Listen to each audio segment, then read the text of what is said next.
Introduction. Rich Dad, Poor Dad. Having two dads offered me the choice of contrasting points of view, one of a rich man and one of a poor man. I had two fathers, a rich one and a poor one. One was highly educated and intelligent. He had a PhD and completed 4 years of undergraduate work in less than 2 years.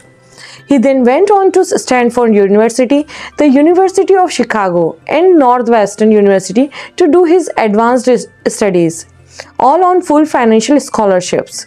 The other father never finished the 8th grade.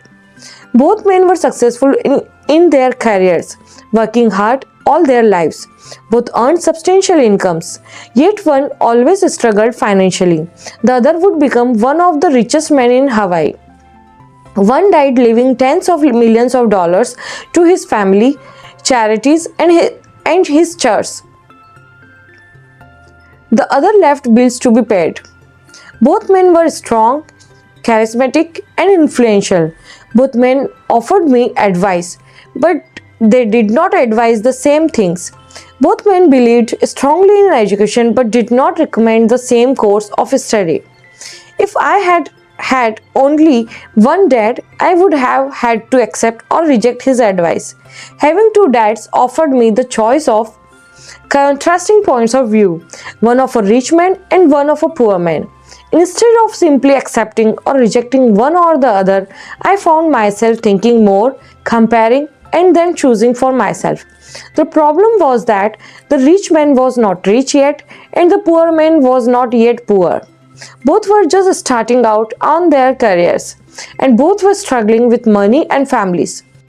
But they had different points of view about money. For example, one dad would say the love of money is the root of all evil. The other said the lack of money is the root of all evil.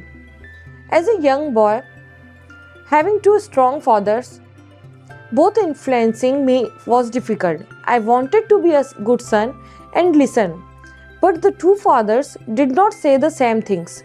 The contrast in their points of view, particularly about money, was so extreme that I grew curious and intrigued. I began to start thinking for long periods of time about what each was saying. Much of my private time was spent reflecting, asking myself questions such as, why does he say that? And then asking the same question of the other dad's statement. It would have been much easier to simply say, yeah, he is right, I agree with that. Or to simply reject the point of view by saying, the old man doesn't know what he is talking about. Instead, having two dads whom I loved forced me to think and ultimately choose a way of thinking for myself. As a process, choosing for myself turned out to be much more valuable in the long run than simply accepting or rejecting a single point of view. One of the reasons the rich get richer, the poor get poorer, and the middle class struggles in debt is that the subject of money is taught at home, not in school. Most of us learn about money from our parents. So what can poor parents tell their child about money? They simply say, stay in school and study hard. The child may graduate with excellent grades, but with a poor person's financial programming and mindset. Sadly, money is not taught in schools. Schools focus on scholastic and professional skills, but not on financial skills. This explains how smart bankers, doctors, and accountants who earned excellent grades may struggle financially all of their lives. Our staggering national debt is due in large part to highly educated politicians and government officials making financial decisions with little or no training in the subject of money.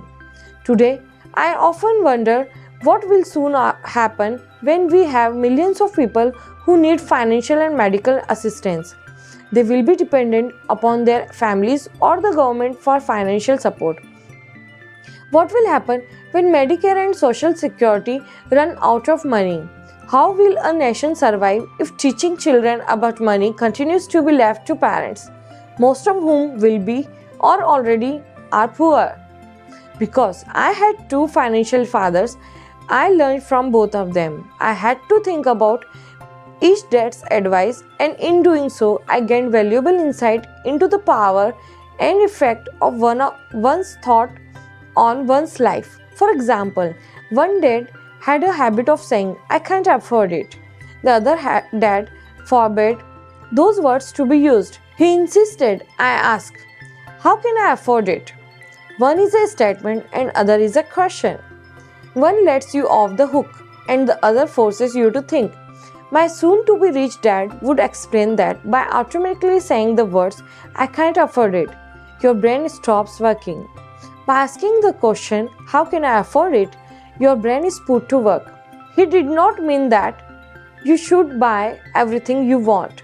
He was fanatical about exercising your mind, the most powerful computer in the world. He would say, "My brain gets stronger every day because I exercise it. The stronger it gets, the more money I can make."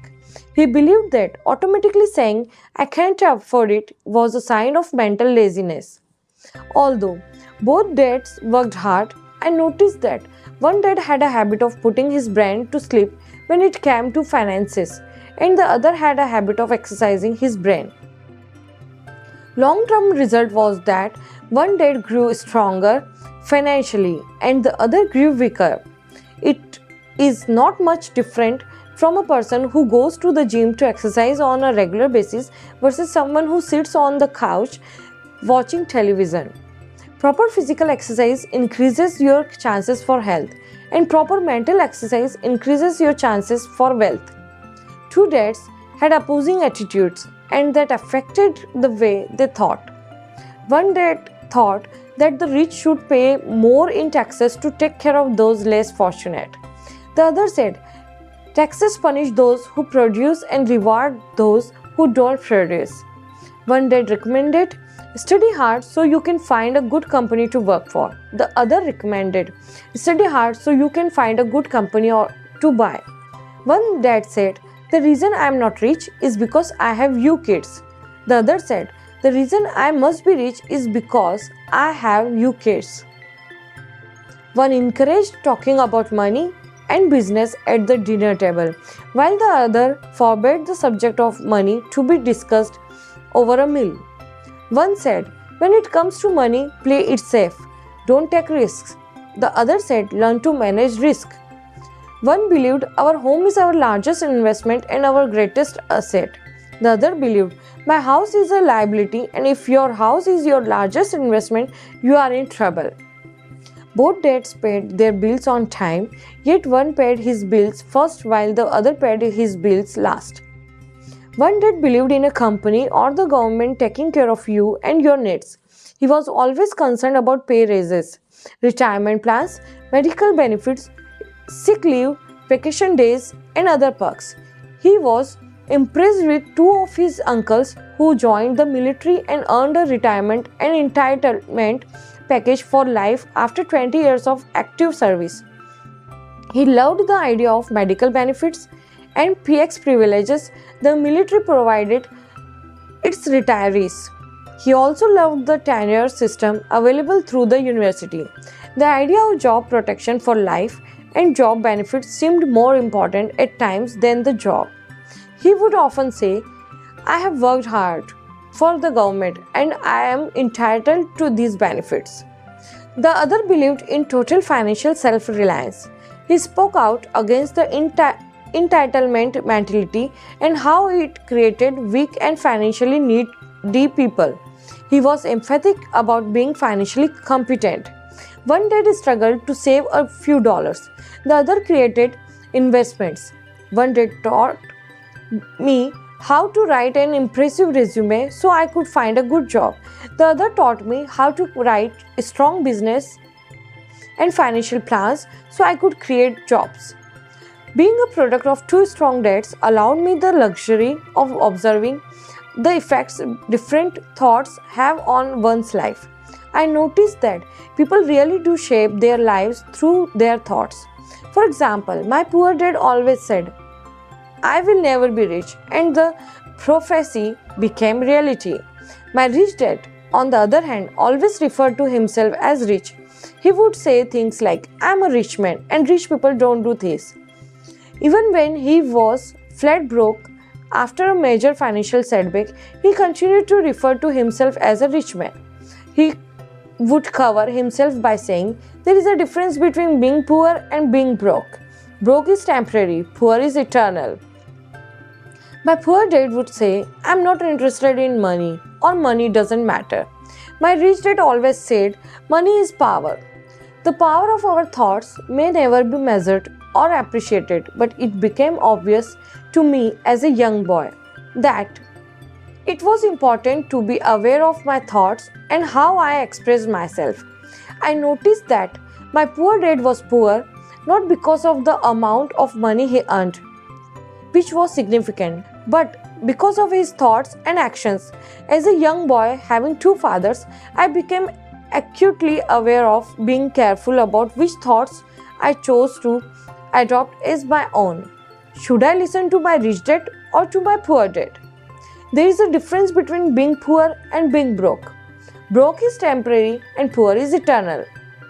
Although both men had tremendous respect for education and learning, they disagreed about what they thought was important to learn. One wanted me to study hard, earn a degree, and get a good job to earn money. He wanted me to study to become a professional, an attorney, or an accountant, and to go to business school for my MBA. The other encouraged me to study to be rich, to understand how money works, and to learn how to have it work for me. "I don't work for money," were words he would repeat over and over. "Money works for me." At the age of 9, I decided to listen to and learn from my rich dad about money. In doing so, I chose not to listen to my poor dad, even though he was the one with all the college degrees. A lesson from Robert Frost. Robert Frost is my favorite poet. Although I love many of his poems, my favorite is "The Road Not Taken." I use its lesson almost daily. The road not taken. Two roads diverged in a yellow wood, and sorry, I could not travel both. And be one traveler, long I stood and looked down one as far as I could, to where it bent in the undergrowth. Then took the other is just as fair, and having perhaps the better climb, because it was grassy and wanted wear, though as for that the passing there had worn them really about the same. And both that morning equally lay in leaves, no step had trodden black. Oh, I kept the first for another day, yet knowing how way leads on to way, I doubted if I should ever come back. I shall be telling this with a sign. Somewhere edges and edges hands. Two roads diverged in a wood, and I took the one less traveled by, and that has made all the difference. And that has made all the difference. Over the years, I have often reflected upon Robert Frost's poem. Choosing not to listen to my highly educated dad's advice and attitude about money was a painful decision, but it was a decision that shaped the rest of my life. Once I made up my mind about whom to listen to, my education about money began. My rich dad taught me over a period of 30 years until I was 39 years old. He stopped once he realized that I knew and fully understood what he had been trying to drum into my often thick skull. Money is one form of power, but what is more powerful is financial education. Money comes and goes, but if you have the education about how money works, you gain power over it and can begin building wealth. The reason positive thinking alone does not work is because most people went to school and never learned how money works. So they spend their lives working for money. Because I was only 9 years old when I started, the lessons my rich dad taught me were simple. And when it was all said and done, there were only 6 main lessons repeated over 30 years. This book is about those 6 lessons, put as simply as possible, just as simply as my rich dad put forth those lessons to me. The lessons are meant not to be answers, but guideposts that will assist you and your children to grow wealthier no matter what happens in a world of increasing change and uncertainty.